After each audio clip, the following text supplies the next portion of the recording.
নমস্কার বন্ধুরা, আজকে আমি আপনাদের জন্য মাখন কীভাবে তৈরি করতে হয় সে প্রসেসটা জানাচ্ছি। অনেকেই জানেন হয়তো, কিন্তু সবাই ভালো করে জানেন না। এখানে কিছু স্পেশাল কোনো কিছু টিপসের কোনো ব্যাপার নেই। প্রসেসগুলো ঠিকমতো ফলো করলে খুব সুন্দরভাবে গরমকালেও আপনি অনেক মাখন বার করতে পারবেন। প্রথমত আমি আমুল গোল্ড ফুল ক্রিম যে দুধটা আছে সেটা নিয়েছি 9 প্যাকেট। একটা প্যাকেট হচ্ছে 500 ml। সেই 500 ml দুধ আমি টোটাল 4.5 লিটার একটা বড় হাঁড়িতে ডেচকিতে আমি রেখেছি।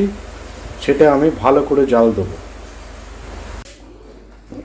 নমস্কার বন্ধুরা, দুধটা ভালো করে জাল দিয়ে নেবেন। কীভাবে জাল দেবেন দেখুন। টানা, অনেকে বলে যে কন্টিনিউয়াস আপনাদেরকে নাড়িয়ে যেতে হবে, ইয়ে করতে হবে, হাত ব্যথা হয়ে যায়, সম্ভব নয়। মোটামুটি 2-3 মিনিট ছাড়া ছাড়া নাড়ালেই হবে। আমার দুধে কিন্তু এখন ফুট এসে গেছে। আমি অ্যাকচুয়ালি সিম করে রেখে দিয়েছি, বাড়ালেই ফুটে উঠবে। আমি সিমটা বাড়িয়ে দিলাম। এবার দেখবেন দুধটা ভালো রকমভাবে ফুটে উঠবে। ফুটে উঠলেই জাস্ট আপনারা এটা বন্ধ করে দেবেন। কখনো আপনাদেরকে অর্ধেক করতে হবে, 1 ফুট করতে হবে, ওই ফুট করতে হবে, কিচ্ছু করতে হবে না। এই ফুটে উঠে যাচ্ছে, ব্যাস বন্ধ করে ছেড়ে দিন। এবার দুধটাকে আপনারা ঠান্ডা হতে দেবেন। আমি মোটামুটি 35 মিনিট আমার সময় লেগেছে এই 4.5 লিটার দুধ আমার জাল দিতে। এবার দুধটাকে ন্যাচারাল ওয়েতে আপনারা ঠান্ডা হতে দেবেন। তারপরে স্টেপ আমি আপনাদেরকে বলছি।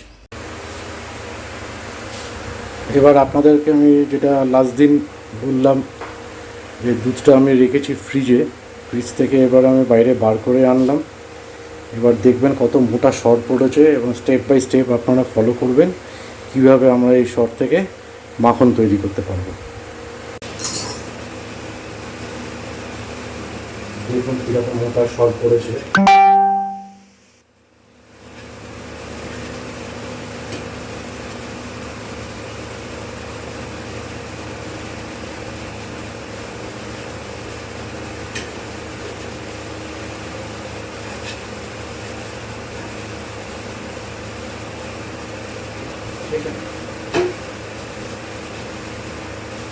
দেখেছেন কীরকম মোটা সর পড়েছে। মিক্সির মধ্যে নিয়ে নিচ্ছি।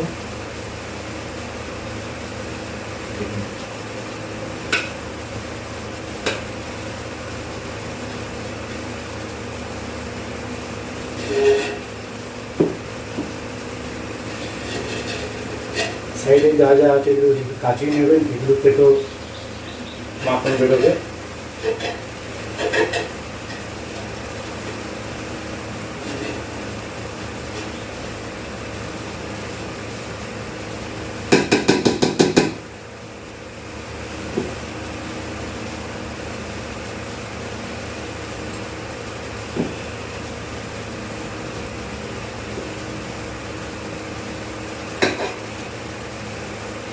একটু তো হাত লাগাতে হবে, আমুলের থেকে ভালো জিনিস কিছু নেই। তাই বলে ময়লা যেন না হয়, পরিষ্কার পরিচ্ছন্ন আমুল দেবে। আরাম করে আপনার এখনো লেগে আছে।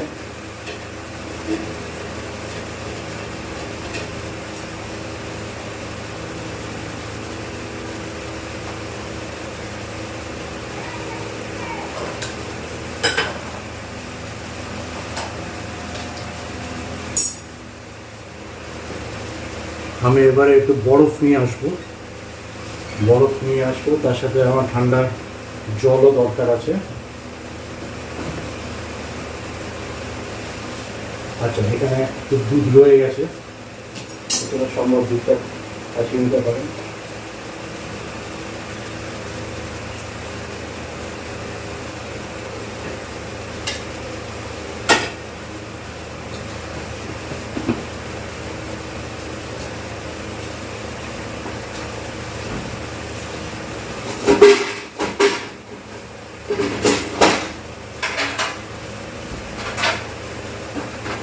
আমি কয়েক টুকরো বরফ দিয়ে দিলাম, আর একটু বরফ লাগবে।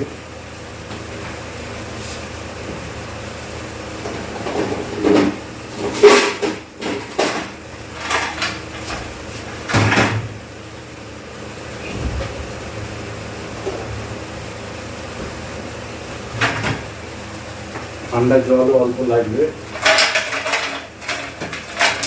বেশি বরফ দিলাম না। सही होगा।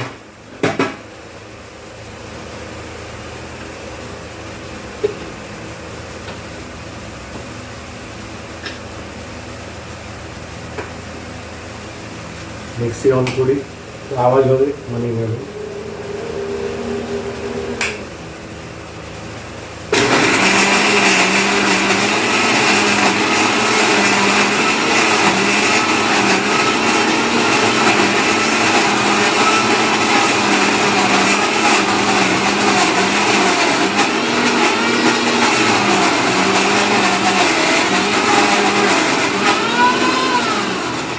দেখবেন যখন দানা করে আওয়াজ দিচ্ছে সেই সময় অফ করে দেবেন, টানা চালাবেন না, মাখন হবে না, ভেসে যাবে। অল্প একটু ঠান্ডা জল দেবেন,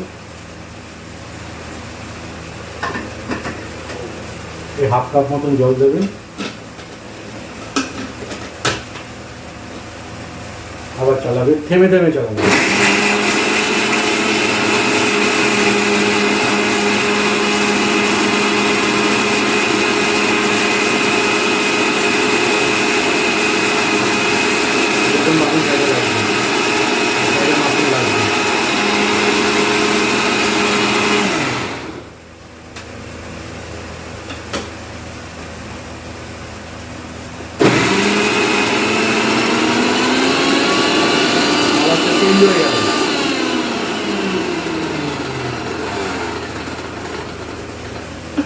আওয়াজটা চেঞ্জ হয়ে গেল, একটু তখন জল দেবেন,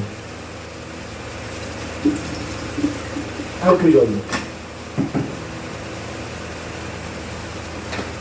ভিডিওটা একটু লেন্দি হবে, ধৈর্য ধরে দেখবেন, এত আনকাট ভার্সন দেখাবে।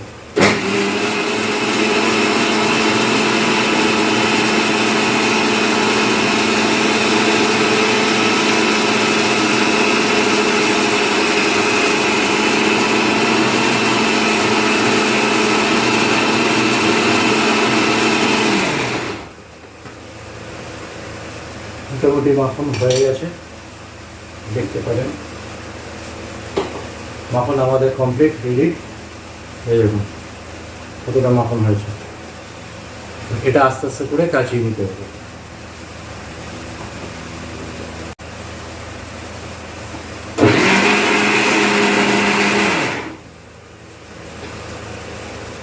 পারফেক্ট মাখন, দেখবেন একদম মাখন যখন ওপরে ভাসবে তখনই বুঝবেন মাখন রেডি, আর ফেটাবেন না। এই দেখুন, এই দেখুন কিরকম ওপরে ভাসছে। এই জলটা খুবই সুস্বাদু, এটাকে বলে পিওর ছাঁচ বা বাটার মিল্ক। এটা ছেঁকে নেওয়াটাই বেস্ট।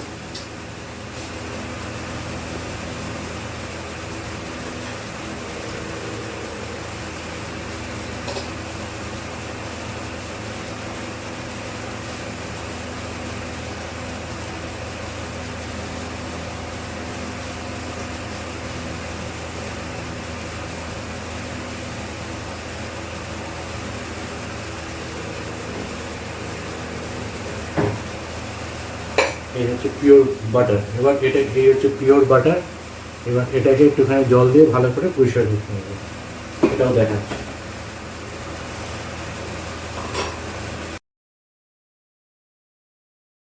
পরিষ্কার করবেন, দেখে নেন। এর মধ্যে ঠান্ডা জল ঢালবেন, নর্মাল জল ঢাললে হবে না, নাহলে মাখন মুলায়ম হয়ে যাবে। মুলায়ম হয়ে গেলে তখন পরিষ্কার করতে পারবেন না। একটা স্প্যাচুলা নেবেন, স্প্যাচুলা নেবেন, চেপে চেপে চেপে চেপে জলটা বার করে দেবেন। এই জল আপনি অন্যান্য রান্নাতে ব্যবহার করতে পারবেন।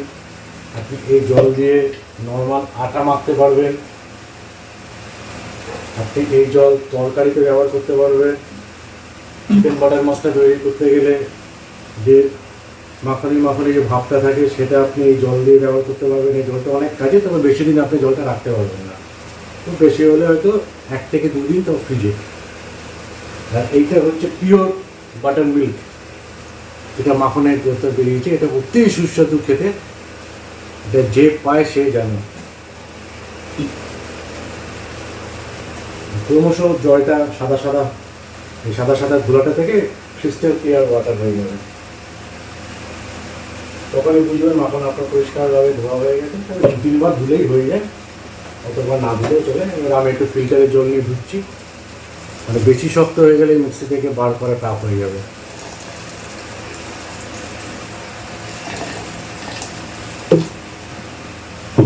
দেখুন ক্রমশ জলটা পরিষ্কার হয়েছে।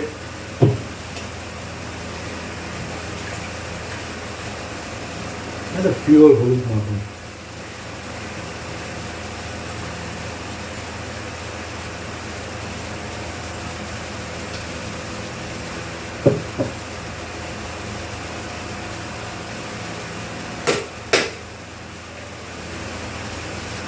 এই জলটা আলাদা জায়গায় রাখি, রান্নাতে কাজে লাগবে।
আমার মাখন তৈরি করা কমপ্লিট হয়ে গেছে। এই দেখে নিন মাখন, এক ফোঁটা আমার হাতে লাগেনি, পরিষ্কার। হ্যাঁ, একটু আঙুলে লেগেছে, যা হোক। স্প্যাচুলা ব্যবহার করবেন। এই মিক্সির বাটি, এই মিক্সির ঢাকনা, এই জলটা ব্যবহার করব না। আচ্ছা, দেখে নিই এটা কত ওজন হলো। আসুন, এর আগে আমি খালি বাটির ওজন করেছি, সেটা একটা স্টিল পিকচার দেবো, দেখে নেবেন। প্রায় 122 কি 123 গ্রাম। এবার দেখুন এই সময় কত মাখন পাচ্ছি। 318 মাখন, পিওর ঘরের হোমমেড, কোনো ভেজাল নেই, কিচ্ছু নেই। অতি কম সময়ের মধ্যে অ্যারেঞ্জমেন্ট করতে টাইম লাগে, কিন্তু মাখন করতে দেখলেন তো এই প্রখর গরমের মধ্যেও আমাদের খুব বেশি হলে বোধহয় 10 মিনিটও মিক্সি চলেনি, যার মধ্যে মাখন আমরা বার করে নিয়েছি। একদম পিওর খাঁটি মাখন। সকালবেলায় ব্রেকফাস্টের সাথে আমরা খাই পাউরুটি দিয়ে। এছাড়া মাখন ভাত খাই, হামেশাই মাখন ভাত খাই, আর নানা রকম রান্নাতে ব্যবহার হয়। আর তার পাশে সেই স্মরণীয়, মাখনের থেকেও বেটার এই বাটার মিল্ক। এই স্বাদ যে খেয়েছে সে জানে এই জিনিস কী জিনিস। এই মাখনের থেকেও বেটার হচ্ছে এই বাটার মিল্ক। তো আজকে বন্ধুরা আমি ভিডিও শেষ করছি, একটু লেন্দি হয়ে গেছে, কষ্ট করে থাকবেন। আসবো আবার পরের বারে নতুন একটা কোনো ভিডিও নিয়ে, অবশ্যই রান্নার থাকবে। চ্যানেলটি ভালো লাগলে আপনারা সাবস্ক্রাইব করবেন। ফোন নাম্বার দেওয়া থাকবে, প্রয়োজন হলে টিপসের জন্য আমাকে ফোনও করতে পারবেন। আসি বন্ধুরা।